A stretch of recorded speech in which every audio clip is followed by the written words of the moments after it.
My name is Dorit Oliver-Wolff and I'm a Holocaust survivor.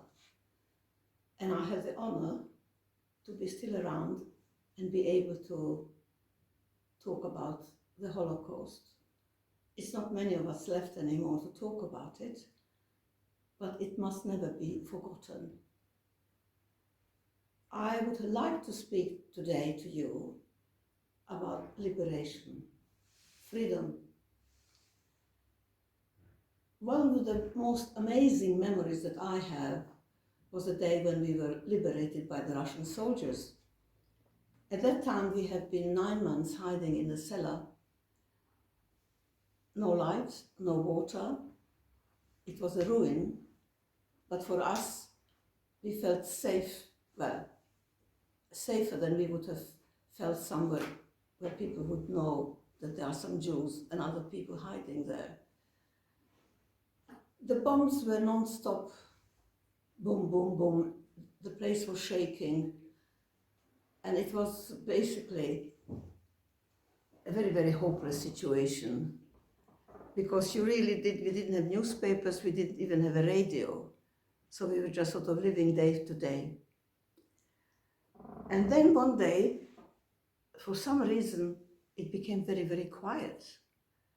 There were no bombs at that moment. Just out of the blue, it went dead quiet, which was quite frightening. If you're used to being pounded every day, every night, non-stop, then the silence is quite frightening. But then we didn't have to wait long, because we heard knock, knock, knock, knock on the wall of the cellar, and we couldn't imagine what it is. Mind you, Budapest is built on catacombs like Rome, so all the houses and the streets, they're intertwined, so you could get from one place to the other underground. So we heard this knock, knock, knock on the wall, and then suddenly we noticed there was one brick that was removed, and then there was another brick removed, and all of us, we were about 20, 25 people in the cellar, about 5, 6 families. And we all huddled together, because it was completely, the church bell is ringing, you see. Beautiful, isn't it? Well, we are Zooming, so we can do nothing about it. And I hope that you will be able to enjoy and remember. Some of you might even have memories like I have. So one by one, those bricks were removed. And by the time it was like a little window there, we suddenly saw a red face with a funny hat, with a little star on top, and they were shouting, "Здравствуйте, здравствуйте." Well, we had no idea what "здравствуйте" means. Of course, in the meantime, we found out in Russian, it means shalom, hello. But we just didn't understand. These people looked also that they had uniforms on, so the opening became bigger and bigger until there was this soldier standing there. Except he wasn't angry, but he was smiling from here to here and saying things, and we didn't know whether we should be happy or we should be frightened, because these soldiers could have been just another uniform who is going to come and found us and kill us.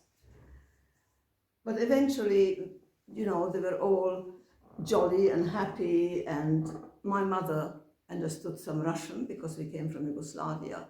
And then many, many other Russian soldiers came, and they brought food and chocolates and God knows what. And they explained to us that they are liberating.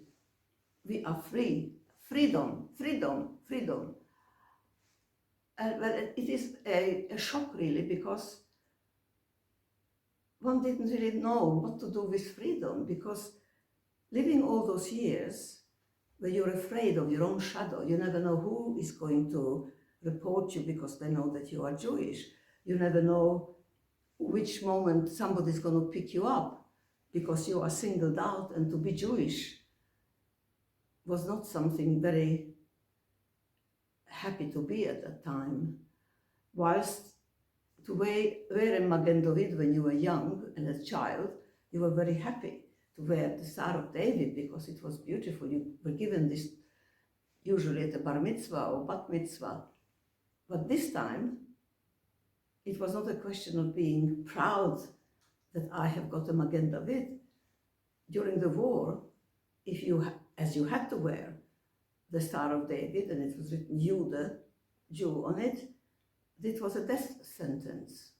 So it has a completely different meaning to people to wear the Star of David. And when these people came and shouted freedom, freedom, freedom, it was a terrible shock to us because we didn't know. They could have been lying to us. How do we know? I mean, the Germans just, when they took you into a gas chamber, they told you that you're going to have a shower. And people went in very happy because they needed a shower, but they never came out.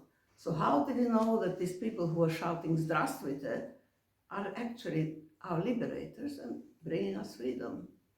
But as they bought us food and eventually people started to understand and relax a little bit,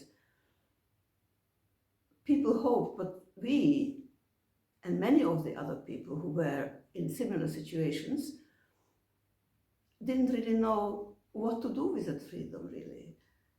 Are they going to go back to the country where to find the rest of the family like we did? We went back to Yugoslavia, to Novi Sad, only to find that all my family, about 20 members of my family, were killed, put to gas chambers, or shot on the spot. But we are always talking about the Holocaust and how many millions of people have died. But the liberation, when it comes to the situation of the liberation, I don't think I will ever feel completely liberated, because the memories that are so embedded in me, it should not happen that any child should go through such things. No child should even see such things, and yet I'm very lucky because I survived. But it doesn't mean somebody says, you are liberated, you are free. Sometimes you just don't really understand after this time. Is it just a little freedom for a little while and then somebody else is coming, or are they lying to us? But anyway, we got liberated, and the feeling of being given back your dignity, your freedom, is, I think, one of the most important things in life, to be free. And then it is, of course, up to us how we cope with that freedom. I was a child, so for me it was not such a problem. But for people who were older, I'm sure it must have been a problem. What do? You have nothing. You can barely stand up because you've been starved, you have been beaten, you have been treated worse than an animal would be, so you lose your self-confidence. So it takes years and time and lots of loving, if you can get it, to make you feel free and secure. And it is very sad when you see and watch television, or you read the newspaper or hear the news, that there are so many people who still haven't got the freedom. And we should all work towards it, against anti-Semitism, and basically against any hate, because it destroys people. And children are not born with hate. They don't know what hate is. They learn it later. And it is up to us, parents and educators, to teach them that hate is absolutely wrong, and today one person is hated, and it could be you or me or anybody else that is still hated or will be hated again.